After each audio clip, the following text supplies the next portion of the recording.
Hola a todos, ¿qué tal estáis? Bienvenidos a esta nueva edición de Finec Live. Son las 11 de la mañana, empezamos en directo ahora mismo, pues con el IBEX cayendo 52 puntitos hasta 10.158 puntos. Y como sabéis, estos son encuentros que hacemos para entrevistar en directo a gente que nos pueda contar cosas interesantes, como los invitados que tenemos hoy con nosotros. Presento a Marisa Aguilar, responsable de Allianz Global Investors para España. ¿Qué tal, Marisa? ¿Qué tal, Vicente? Buenos días. Muy bien. Y Luis Martín Jadraque, que es responsable del Centro de Inversiones de Deutsche Bank. ¿Qué tal? ¿Qué tal, Vicente? Buenos días. Bueno, pues como decía, la idea va a ser tener una pequeña conversación. Este vídeo se está viendo ahora en directo, pero también los que lo estáis viendo y no en directo, lo estáis viendo en diferido, lo podéis ver en cualquier momento también. Esperamos que os guste y resulte interesante. ¿Qué queremos con estos encuentros? Pues un punto de conversación, generar conversación en torno al sector financiero, conocer perspectivas, conocer la evolución que esperan los expertos también y, desde luego, también productos de inversión nuevos que aparecen y que pueden valorar nuestros usuarios y también los asesores que forman parte de la red y que puedan ser interesantes, ¿no? A mí me gustaría hoy, además de agradeceros que estéis aquí en este Finec Live con nosotros, pues comentar uno de los fondos que precisamente estáis ahora en proceso de lanzamiento de manera conjunta, ¿no? Este Allianz Best Ideas 2025, que en fin es un fondo multiactivo, flexible, global, del que ahora me comentáis un poco más en detalle, también con ese intento de aportar rentabilidad en este momento, rentas también, en este momento en el que tan complicado resulta obtener rentabilidad, ¿no? Que es reto para la gente. Y me gustaría precisamente empezar por ahí. ¿Por qué esta asociación? ¿Por qué Allianz Global Investors y Deutsche Bank España os unís para lanzar este producto, ¿no? ¿Empiezas tú? Fenomenal. Bueno, realmente nuestra asociación con Allianz viene de muy lejos. Como sabes, en Deutsche Bank operamos bajo una arquitectura abierta, que significa que no solo vendemos nuestros fondos, vendemos los fondos que nos gustan independientemente de la gestora, a pesar de contar con una gestora, una de las mejores gestoras que hay en Europa y en el mundo, que es Deutsche Asset Management. Pensamos hace ya más de 15 años que lo mejor para nuestros clientes es elegir el mejor producto independientemente de la gestora, y por tanto tenemos desde hace mucho tiempo relación con muchas gestoras y por supuesto con Allianz. Y aparte, como hace 4 años empezamos a lanzar soluciones de inversión, fondos muy activamente a lo largo del año, que para cada momento pensábamos que eran las soluciones más adecuadas para nuestros clientes. Esta es la tercera vez que lo hacemos con Allianz, con lo cual, aparte, en este tipo de lanzamiento de soluciones de inversión también tenemos mucha experiencia con ellos. Y luego nos presentaron esta idea, el Best Ideas 2025, y nos encantó. Nos sedujo por 2 cosas fundamentalmente. Primero, yo creo que tú ahondarás ahora, es por el equipo gestor, que es como el super equipo gestor, y eso nos encantó. Y luego, por otra parte, la idea que subyace el fondo, que vamos a hablar ahora. Marisa. Por nuestra parte, Vicente, pues como decía Luis, es una colaboración y un entendimiento que además van más allá de España, que las casas trabajan muy bien a nivel internacional y llevamos años. En concreto, aquí nos encaja muy bien ese planteamiento de Deutsche Bank de ofrecerle lo mejor que existe en el mercado a sus clientes. Nosotros somos inversores y gestionamos el dinero de nuestros clientes, y eso es responsabilidad fiduciaria. Entonces, ese planteamiento de buscar lo mejor en cada momento nos cuadra muchísimo. Y luego hay un punto adicional que además nos da muchísima confianza, y es la gran preparación que tiene todo el equipo comercial de Deutsche a la hora de comercializar y asesorar en este tipo de productos. Llevan muchos años haciéndolo. Deutsche es muy estricto en la formación y en la capacitación de sus equipos comerciales, y para nosotros, por así decir, que somos los que estamos gestionando detrás el dinero, es poner esa gestión en las mejores manos que hay en el mercado para que llegue bien al cliente final, ¿no? Entonces, en ese sentido, yo creo que es una colaboración excelente de la que estamos muy contentos y muy satisfechos. La verdad es que en estos tiempos, como decía antes, tan difíciles, es clave explicar muy bien el producto a los clientes, ¿no? Como decías, en esa comercialización también. Luis, este fondo, un objetivo de rentabilidad del 2,5% anual no garantizado, es un objetivo. ¿A qué perfil se dirige? Bueno, realmente cuando nosotros lanzamos un fondo de estos, lo que intentamos es llegar a el grupo de clientes más numerosos que tenemos. Si dividimos los clientes, digamos, en 5 perfiles de riesgo, siendo el 1, el muy conservador, que no quiere ver ninguna bajada en su fondo, y el 5 como el muy arriesgado, que quiere rentabilidad y no le importa tanto el riesgo, Esto correspondería al perfil 3, que llamamos moderado en Deutsche Bank, y es un poco donde están la mayoría de nuestros clientes. La mayoría de nuestros clientes es casi como una campana de Gauss, ¿no? La mayoría de nuestros clientes no están en los dos extremos, están en el centro, y ya te digo, es este cliente moderado que quiere tener una rentabilidad razonable, que hoy un 2,5 que es el objetivo del fondo, no garantizado, es una rentabilidad razonable, pero con un riesgo moderado. Marisa, como comentaba antes Luis, que cuando les contasteis esta idea, me ha quedado un poco redundante, pero esta idea de este fondo de mejores ideas, que le encantó, la idea de encontrar mejores ideas para invertir, o sea, ¿cómo surge? ¿Por qué se va llegando a seleccionar unas ideas y no otras dentro de la cartera? Vamos a intentar, y yo entiendo que a lo largo de la conversación espero poder explicarlo, porque como decía Luis, el fondo, la verdad es que tiene mucho que contar, ¿no? y es muy interesante desde el punto de vista de lo que puede hacer, ¿no? Como punto inicial yo diría, esta estrategia lo que hace es reflejar la visión de mercado que tenemos en la casa, que tienen nuestros estrategas globales en Allianz Global Investors, ¿vale? O sea, ese es el primer punto, es el fondo en el que estamos reflejando toda nuestra visión del mundo, en cualquier tipo de activo, renta fija, renta variable, híbridos, en cualquier zona geográfica, en cualquier sector de actividad, ¿no? Esta visión, obviamente, la instrumentamos o la tenemos que aterrizar, ¿no? Entonces, la instrumentamos a través de tendencias, de temas, de macro tendencias, que más o menos estamos barajando 6, no es un número invariable, podríamos añadir alguna, pero en principio la instrumentamos a través de esas macro tendencias que pensamos que en los próximos 2, 3, 4 años van a estar moviendo los mercados, ¿no? Van a ser muy relevantes para la evolución de los mercados, ¿no? ¿Por qué tendencias? Porque entendemos que es una forma mucho más completa de mirar al mundo y además de evitar, por así decir, las correlaciones que hemos tenido desde la crisis financiera entre activos tan indeseadas, ¿no? Es decir, cuando la renta fija y la renta variable se nos ha movido a la vez y no en positivo sino en negativo, ¿no? Cuando combinamos esos activos es porque buscamos moderar el riesgo de las carteras, ¿no? Entonces lo que estamos buscando en las macrotendencias es, si me permites decir, es como una nueva forma de diversificar, ¿no? Un mayor control del riesgo, ¿no?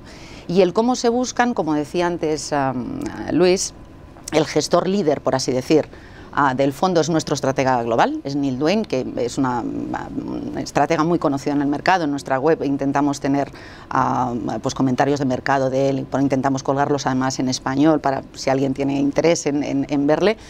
Pero Neil Dwayne se está rodeando de un equipo multidisciplinar, de mucho talento, de los gestores más senior de nuestra casa. Pues por ejemplo el director de inversiones de renta variable global forma parte, ¿no?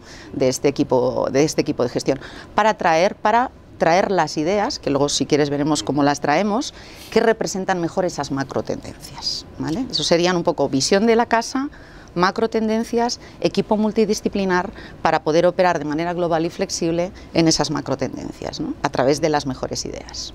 Sí, yo creo que es muy interesante. Ahora entramos en comentar algunas de estas ideas precisamente, ¿no? Porque yo creo que cómo se aterriza y se visualiza bien, ¿no? Pero me gustaría saber cómo combinar estas ideas que muchas, nos decías 3, 4, 5 años de macro tendencias que pueden dominar el mercado, con lo que es la gestión del corto plazo, con la actualidad, un poco de sacar rentabilidad en cualquier entorno de mercado, Luis.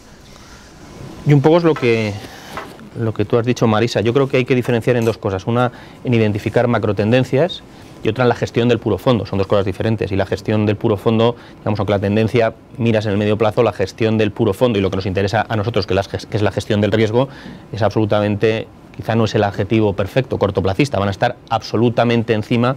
Y de hecho una de las primeras conversaciones que tuvimos Marisa y yo, una de las primeras cosas que me comentó era el exhaustivo control de riesgo que iban a ejercer sobre el fondo, pues que iban a estar encima todos los días, iban a hacer test de estrés de manera periódica, semanal y si hacía falta incluso más. O sea, es decir, una cosa es el medio plazo en la idea, otra cosa es estar absolutamente encima del fondo día a día, pues porque viviremos de todo en estos años.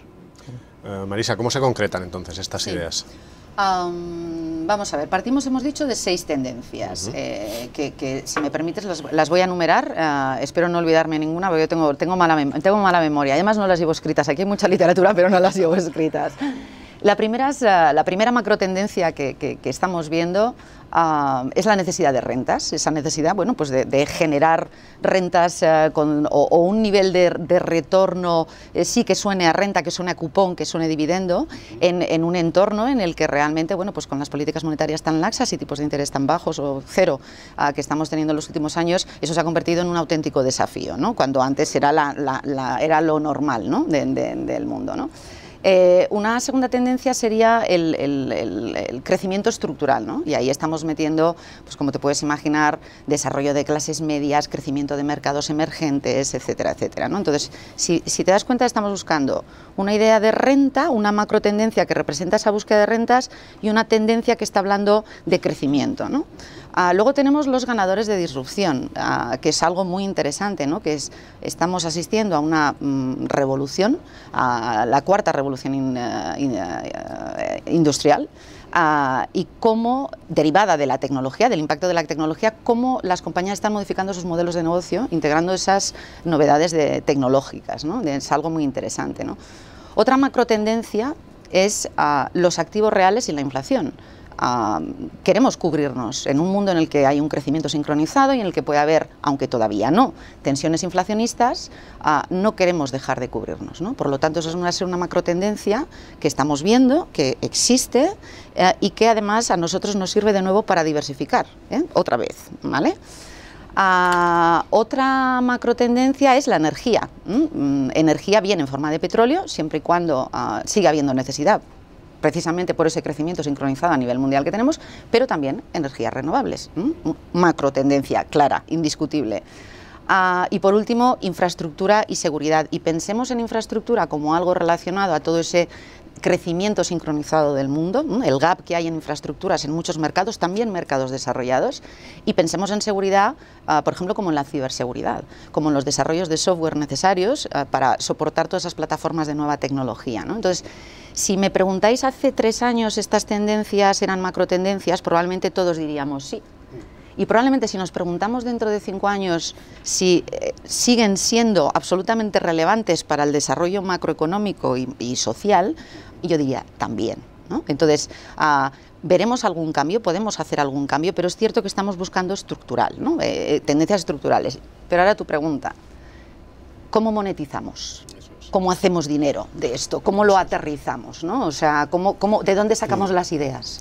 Exacto, y además o sea, yo creo que en parte de estas ideas que comentáis son macrotendencias, pero no son como otras macrotendencias que hay, que son como muy de largo plazo, ¿no? En casi todas ellas yo estaba apuntando cosas que están pasando ahora, ¿no? Que son efectivamente. Efectivamente. ¿Y esto cómo se lleva al final? Pues lo que buscamos ideas a través de ese equipo multidisciplinar, ¿vale? Multidisciplinar, quiero decir que lo que os comentaba, que están los gestores más senior y el talento más senior que tenemos en la compañía a nivel mundial, son los responsables de traer las ideas que mejor representen esa macrotendencia.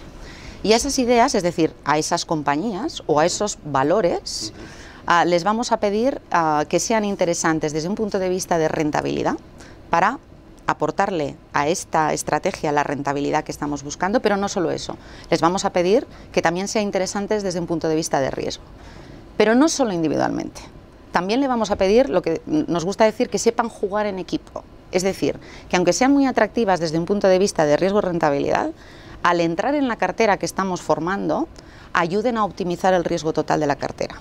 Nos puede gustar mucho una idea a nivel individual, una compañía a nivel individual, una emisión de convertibles a nivel individual, pero si no aporta valor a la optimización del riesgo del conjunto de la cartera, no la vamos a tener, ¿vale? Esa es la primera idea, es decir, atractivo en riesgo-rentabilidad en función de los objetivos que nos hemos marcado nosotros para el fondo y además saber jugar en equipo. Por otra parte, hay una gestión muy activa.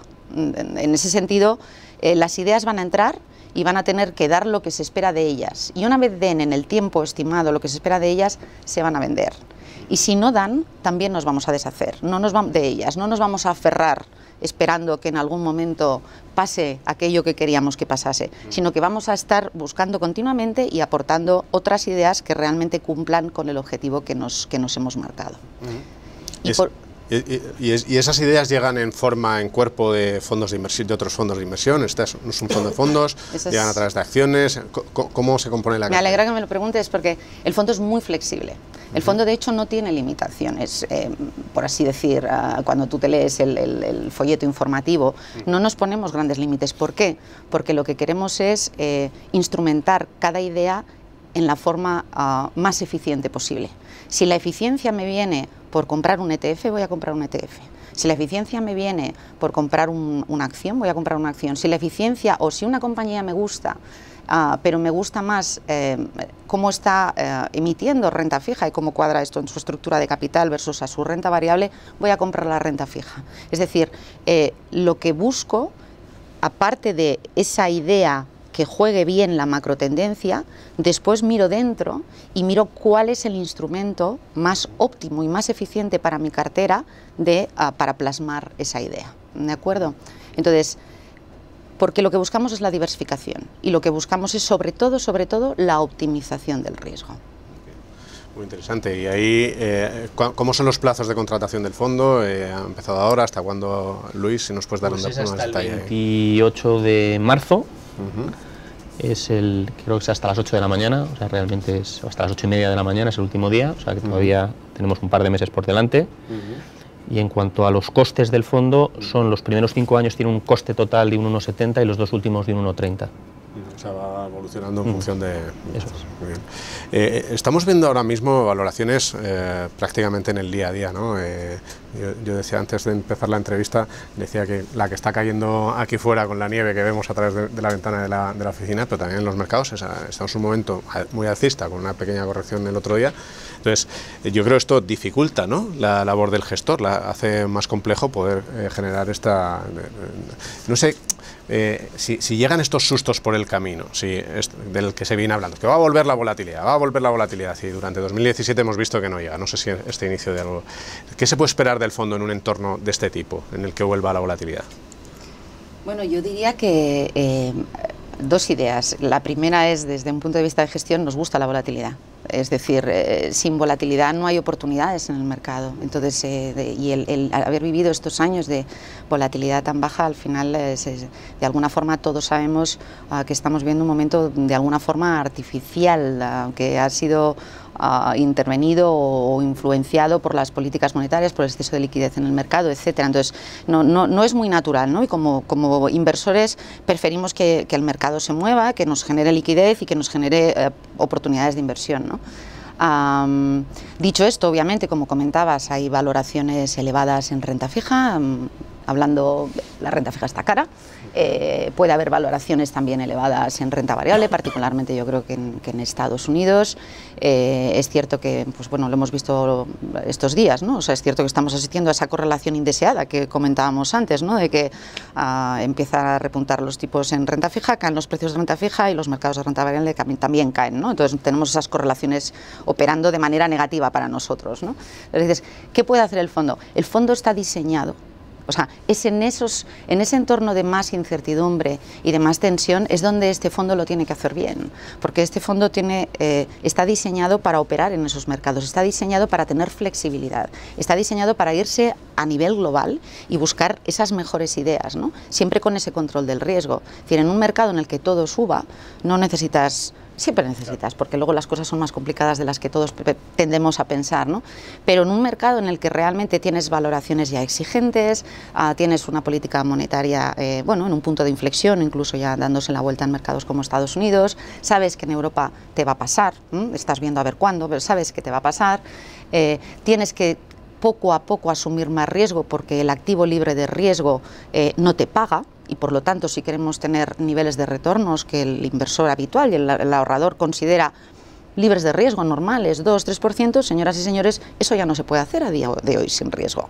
Hay que asumir algo de riesgo, ¿no? Entonces tienes que irte a esos mercados para invertir, ¿no? Entonces necesitas la flexibilidad para hacerlo, necesitas la globalidad, necesitas estar mirando a todos los mercados del mundo, porque aunque efectivamente haya...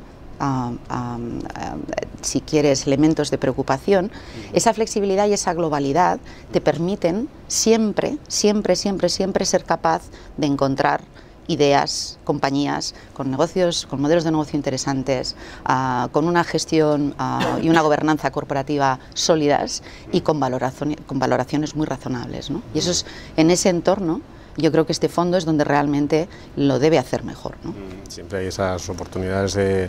Ahí, yo no sé, Luis, desde el punto de vista del cliente, es verdad que esta volatilidad nula a la que nos hemos, no sé si acostumbrado demasiado bien, exige también una mayor labor de estar mucho más cerca, de explicar, porque vendrán los sustos y pues alguien que lleva 2 años sin experimentar una caída del 2% en una cartera, pues de pronto se asusta, ¿no?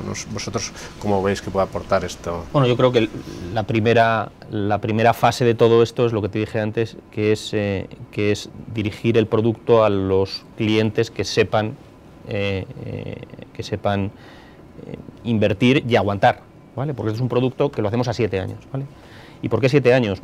Hemos lanzado más productos de este tipo y siempre viene siendo un plazo temporal de estas características porque entendemos que es un plazo temporal que da suficientemente tiempo a los gestores para conseguir esa rentabilidad, porque sabemos, es decir, va a haber sustos, va a haber sustos, va a haber correcciones, va a haber correcciones. Las ha habido en el pasado, las va a haber, pero en un periodo de plazo de estos 7 años, si miramos y analizamos muchos fondos muy buenos, flexibles, globales, multiactivo, vemos que son plazos de tiempo en los que normalmente hay un ciclo y que da tiempo a gestionar el fondo de una manera eficaz. Y luego, como decía Marisa,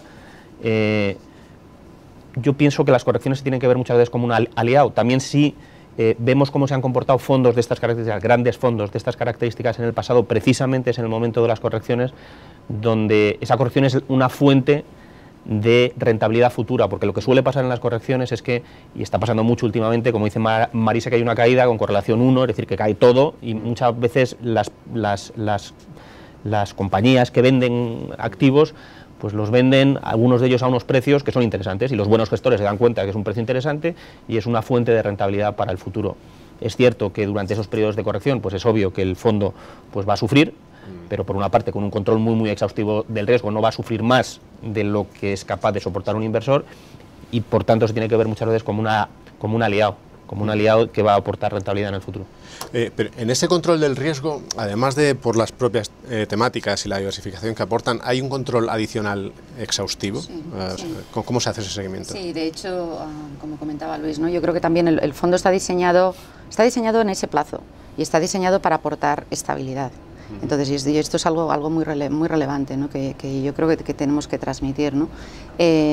Por ejemplo, 2/3 partes de la rentabilidad que esperamos obtener, la esperamos obtener ya vía cupones y dividendos, es decir, vía esas rentas periódicas que estamos buscando, que luego se podrán traspasar al cliente final si deciden tener una clase de distribución o se pueden acumular en la cartera, y efecto capitalización y además efecto fiscal, disfrutar de ellas a futuro. Pero la generación está siendo 2/3 partes de la rentabilidad, se está buscando hacer versus rentas. Esto ya te da una idea de la estabilidad de la cartera.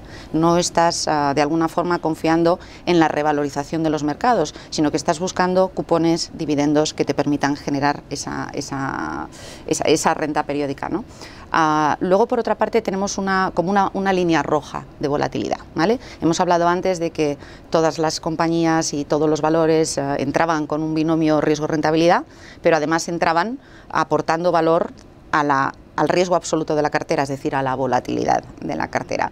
Y además nosotros nos ponemos una línea roja, una banda que es del 8-10%, ¿vale? En el momento en que estemos aproximándonos a ese 8-10%, el equipo gestor lo que va a hacer es levantar el pie del acelerador y a disminuir la exposición a riesgo. La volatilidad que deberíamos decir, el riesgo que debemos esperar para una cartera en circunstancias normales, y ahora la pregunta es, señores y señores, ¿qué son circunstancias normales? O sea, que porque yo, y tú lo sabes, Vicente, y tú, Luis, llevamos todos muchos años en esto, y yo no tengo memoria histórica ya de lo que es normal, pero dices, en circunstancias normales deberías tener una volatilidad en cartera del 4 o 6% aproximadamente, ¿de acuerdo? O sea, eso va a ser, yo diría más del 5 o 6%, ese va a ser más o menos el nivel de volatilidad. Y luego hay otro componente de gestión del riesgo, bueno, 2 ideas adicionales. Como decía Luis, vamos a estar estresando la cartera todos los días. y mirando realmente, tomando decisiones con esos resultados una vez a la semana. ¿Qué quiere decir? Pues esto es como si fuéramos un banco central y nos estamos haciendo los stress test a los bancos que dependen de nosotros, ¿no? Pues vamos a estar simulando qué ocurriría con esa cartera en caso de que haya unas variables determinadas, que haya más o menos liquidez en el mercado, haya movimientos de tipos de interés, etcétera, etcétera, de forma que veamos si estamos en verde, en amarillo o estamos yendo hacia el rojo y tenemos que cuidar algo, ¿no? Y la segunda pata, yo os diría, también adicional a todo esto que os he comentado, es que este fondo tiene un control de riesgo adicional porque es uno de los fondos que llamamos de integración dentro del mundo ASG, dentro del mundo de criterios ambientales, sociales y de buen gobierno corporativo. A este fondo que hemos hecho para Deutsche Bank le vamos además a introducir los factores ASG como criterios adicionales de riesgo, para evitar riesgos de largo plazo, precisamente porque estamos hablando de un riesgo, ¿no? Y además no podía ser de otra forma siendo Allianz Global Investors, porque tenemos todo el tema de la sostenibilidad muy dentro de nuestro ADN, ¿no? Y entonces este fondo además va a tener ese control adicional, ¿no? Con lo cual, como ves, es control individual, control de cómo juegan en equipo, línea roja 8-10, más filtro ASG y además para nuestras cuentas internas estrés test diario, ¿de acuerdo? Con lo cual... está clarísimo, un foco absoluto en riesgo, pero es cómo se construye la cartera. Estoy buscando diversificación y la estoy buscando globalmente y todo entra en esa cartera a través del filtro de riesgo, ¿no? No entra por un 80-20, un 70-30, estamos en el siguiente nivel, ¿no? de buscar la diversificación y de obtener resultados con un riesgo muy controlado. Hay un par de preguntas que han entrado ahora por email, que el equipo me pone aquí en la pantalla y yo introduzco en la conversación ahora. Una de ellas precisamente era una de las que yo tenía anotadas para hacer, que es ¿qué pasa con tendencias como la disrupción tecnológica, en la que los protagonistas básicamente, o los principales protagonistas son compañías tecnológicas, en las que ahora mismo las valoraciones, si quieres, están en niveles más extremos, ¿no? Uno se coge las principales 10 compañías de Wall Street y 6 o 7 son tecnológicas. Primero, ¿cómo lo veis esto? ¿Y qué se hace ahí, ¿no? Por un lado, valoraciones altas, ¿verdad? No sé cómo lo veis. Me alegra que me hagas esa pregunta y me alegra además que los oyentes y las personas que están viendo el vídeo lo hagan, ¿no? Porque yo creo que para nosotros es un tema apasionante, ¿no? Yo os diré, uno de los gestores o uno de los miembros del equipo de multidisciplinar de gestión del fondo es precisamente nuestro CEO de renta variable, que está basado en San Francisco y que ha pasado toda su vida, o prácticamente gran parte de su vida, siendo analista de tecnología y dirigiendo el equipo de gestión de tecnología que tenemos en San Francisco, ¿no? Y donde además tenemos un equipo de inteligencia artificial que está gestionando una inversión que, por cierto, distribuye también Deutsche Bank, un fondo de inteligencia artificial muy interesante, ¿no? Entonces, para nosotros es lo que comentábamos antes, ¿no? Esto está pasando, esto es innegable. Y este es el futuro. Y el futuro que además estamos haciendo nosotros, cada vez que entramos en Google, cada vez que compramos algo por Amazon, cada vez que nos vemos una serie en Netflix. Es decir, esto ya está. Entonces, es cierto que obviamente se ha atraído mucho dinero y que las valoraciones, sobre todo de las grandes compañías, que principalmente cotizan además en el mercado estadounidense, son valoraciones muy exigentes, ¿no?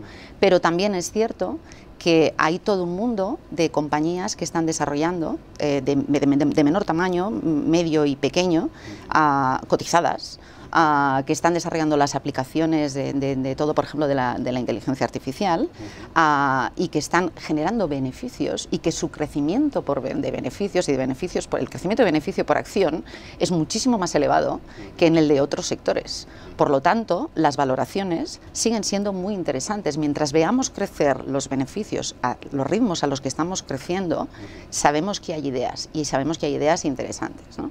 Entonces, yo para decirte, en este fondo, saliéndome ya solo de la parte de inteligencia artificial, que me parece apasionante, en este fondo buscamos los ganadores de la disrupción. No tienen por qué ser solo compañías tecnológicas. Es decir, pueden ser y deben ser compañías de cualquier sector de actividad, pero que se hayan beneficiado de un planteamiento en su modelo de negocio más innovador, ¿no? Entonces, por ejemplo, yo sé que vamos a tener, o que estamos viendo en cartera, hay una eléctrica en UK, IT Empower, que bueno, produce energía renovable con base en hidrógeno, ¿no? Nos gusta la innovación, nos gusta cómo lo ha hecho, nos gusta cómo lo está haciendo, ¿no? Entonces, eso es un ganador de las disrupciones, es decir, vamos a tener compañías de cualquier sector, pero que realmente estén siendo ganadoras por haber introducido la innovación en sus modelos de negocio, ¿no?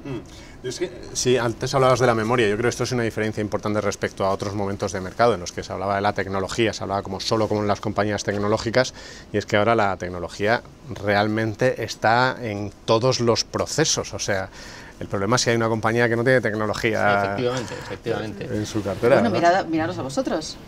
Claro. Sois un ejemplo de disrupción positiva. Claro, el puro hecho de estar teniendo esta entrevista en directo, que alguien que lo está valorando sin invertir o no, está valorando vuestros argumentos, ¿no? O sea, que realmente es clave, y también en el servicio al cliente, lógicamente, ¿no? Totalmente. Yo simplemente añadir a lo que dices, Marisa, como dije al principio, una de las cosas que nos sedujo al principio es el equipo gestor. En concreto habéis hablado mucho de renta variable, y que sea el responsable de renta variable el que sea el gestor del fondo, pues se supone que la capacidad de mirar esas ideas es espectacular, ¿no? Con lo cual... Y además hay una cosa que además a mí me gusta, es decir, imaginaos que nos gusta el tema de la conducción autónoma, ¿no? Dentro de esos ganadores de la disrupción, ¿no? Entonces ahí es cuando empezamos a entender cómo monetizar, cómo jugar esa idea, ¿no? Y tú dices, me gusta la conducción autónoma porque entiendo que eso es un subsector dentro de ganadores de la disrupción. Bien, ¿tengo que tener Tesla? ¿Tengo que tener el fabricante de baterías que utiliza Tesla? ¿O tengo que tener la minera que está produciendo el material que se utiliza para la construcción de las baterías? Y una vez analizo toda la cadena de valor, porque esa es mi función, traer la mejor idea, plasmarla de la mejor manera, hemos dicho, de la manera más eficiente. Y si a lo mejor me gusta la minera, ¿cómo? En su renta variable, en su renta fija, en alguna emisión híbrida, ¿cómo lo voy a hacer? O entrando en un fondo, o entrando con una opción, o entrando, ¿vale? Entonces, fijaos que hay muchas formas también de instrumentar esas ideas, ¿no? Pregunta también la cartera, ¿cómo se repartiría geográficamente? Si hay algún tipo de benchmark, si quieres, geográfico, o es totalmente flexible. No hay índices, no hay límites, porque lo que queremos es conseguir los objetivos que tenemos, que es generar una renta periódica de en torno al 2,5-3%, preservar el capital y si podemos dar crecimiento a vencimiento y sobre todo controlar el riesgo para que todo eso en este plazo pase, como has dicho tú, con bastante estabilidad, porque estamos creando algo de perfil, como decía Luis, para el cliente moderado, y yo os diría para que todo el mundo, en mayor o menor medida, esto se utilice como un ancla, ¿no? Entonces, el cliente va a poder ver cómo se distribuye su cartera en tipo de activo y en geografía, efectivamente. Es decir, la distribución tradicional, cuánto tienes en renta fija y cuánto tienes en renta variable, lo va a ver. Cuánto está en Estados Unidos, cuánto está en Europa, se va a ver, ¿no? Pero también va a ver, y esta es la novedad y una de las cosas bonitas del fondo, también va a ver periódicamente cómo está su cartera posicionada en las tendencias, cuánto pesa cada tendencia, ¿vale? Y también va a ver cuánto riesgo está aportando cada tendencia a la cartera, porque así es como gestionamos. Es decir, el que luego tengamos más Estados Unidos, más Europa, más mercados emergentes o menos, es una consecuencia de poner esas ideas a jugar juntas. No es un mandato desde el inicio, es, como decimos, ex post. Es un resultado ex post, no ex ante. Lo mismo que el porcentaje entre renta variable y renta fija, es un resultado ex post. Obviamente, como estamos buscando un vehículo muy moderado, nunca vamos a tener todo en renta variable. Sí, en esa gestión aproximadamente 30 y pico, pero no lo miramos así. Esos son los análisis que hacemos, bueno, al final, porque todos estamos acostumbrados a mirar así las cosas, pero no empezamos por ahí, sino que ese es el resultado final, ¿no? Veremos cuánto tenemos en renta fija y renta variable, pero si me permites, al principio no nos importa. Entiendo que la composición de la cartera, además, la iréis formulando según vaya llegando. Efectivamente. Vaya avanzando el periodo. Estamos ahora empezando a construirla. Una más, casi para acabar, salvo que llegue alguna pregunta adicional. Tipos de interés. Estamos en un momento en el que en Estados Unidos estamos empezando, ya estamos en, no sé si es un ciclo alcista de subidas de tipos prolongado, pero sí se habla de 3 subidas para este año, ya tuvimos alguna en el pasado. BCE no sabemos qué va a hacer, pero si hay una subida de tipos de interés, ¿cómo puede acabar afectando esto? Bueno, yo un poco andando en lo que ha dicho siempre Marisa. Primero, los mercados ya descuentan parte de eso que tú dices, pues ya descuentan que van a subir los tipos en Estados Unidos, ya se sabe que después del verano pues el Banco Central Europeo tiene que empezar a hacer cosas, el mercado descuenta que en el 2019 probablemente suban los tipos en Europa, con lo cual ya hay cosas que se saben. Pero de nuevo, o sea, en un periodo de 7 años, seguro que en esos 7 años, seguro que dentro de 7 años los tipos no van a estar como están ahora. Yo no sé dónde van a estar, porque si lo supiera probablemente sería multimillonario, pero no van a estar como están ahora. Y en el camino seguro que van a variar, y seguro que van a variar bastante, porque lo hemos visto en el pasado. Y por tanto, como sabemos eso, lo que nos importa es cómo se hace el fondo. El fondo ya sabe que se va a enfrentar con cambios, con la importancia de los bancos centrales, con su influencia en los mercados, y por tanto un poco resaltar lo que ha dicho antes Marisa. A nosotros lo que nos importa al final es que el control, que esté muy diversificado, que sea muy flexible, que sea muy global, que tenga un control de riesgo exhaustivo para precisamente, como sabemos que no van a estar los tipos de interés, porque no es tan importante como esté en el año que viene y el otro, o sea, lo importante es que la carcasa esté bien construida para, digamos, navegar bien por esas aguas y al final que dé el fondo lo que pensamos que va a dar.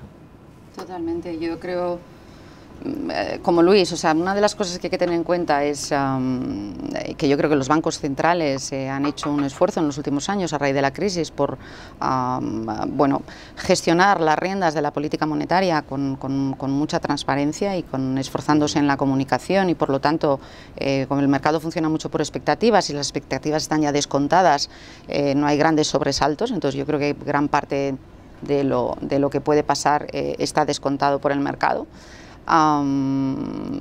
Por otra parte, yo diría, hay que tener en cuenta que muy probablemente, y nos podemos equivocar, pero muy probablemente vamos a estar en un escenario, cuando se normalicen esas políticas monetarias, de tipos de interés estructuralmente más bajos de lo que ha habido en el pasado.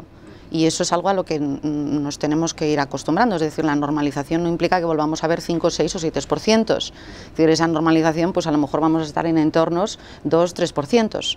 Entonces, y por ello es muy importante el tener un fondo que con un poquito más de riesgo me pueda dar unos retornos atractivos, pero que pensemos que no vamos a estar con depósitos y monetarios encontrando ese nivel de retorno al que de alguna forma, bueno, tuvimos o nos acostumbramos en el pasado, ¿no? Y por otra parte, vamos a ver, el que suban los tipos no es ningún drama, lo estábamos deseando todos, ¿no? El tema es cómo va a ir y cuáles son los efectos que tiene mientras está pasando, ¿no? Y ahí podríamos hablar mucho y de cómo se está aplanando la curva y de los efectos, pero yo creo que lo relevante para este producto es decir, oye, y cuando estemos ya en ese nivel de tipos más normalizados, perfecto, porque seremos capaces de darle a los clientes ese nivel de retorno sin tener que asumir riesgo. Entonces, es decir, el fondo va a ir evolucionando con los tipos de interés, ¿no? En ese sentido, no supone un problema, ¿no? Mientras tanto, en el tiempo en el que las curvas están cambiando, es cuando somos flexibles, somos globales y buscamos ese retorno de curvas en otros sitios donde tenemos menos riesgo, ¿no? Desde luego que va a ser uno de los temas, ¿no? Ver cómo los bancos centrales consiguen hacia esa normalización sin que el mercado se desajuste después de tantos años de política monetaria tan laxa, ¿no? Bueno, lo iremos viendo en la cartera de este fondo y lo iremos viendo desde luego en todos los servicios que ofrecéis. Muchas gracias Luis, Marisa. Un placer por estar hoy aquí con nosotros, y muchísimas gracias también a todos los que habéis seguido esta entrevista en directo y a todos los que la estáis viendo ahora en diferido. Nos vemos en el próximo Finect Live.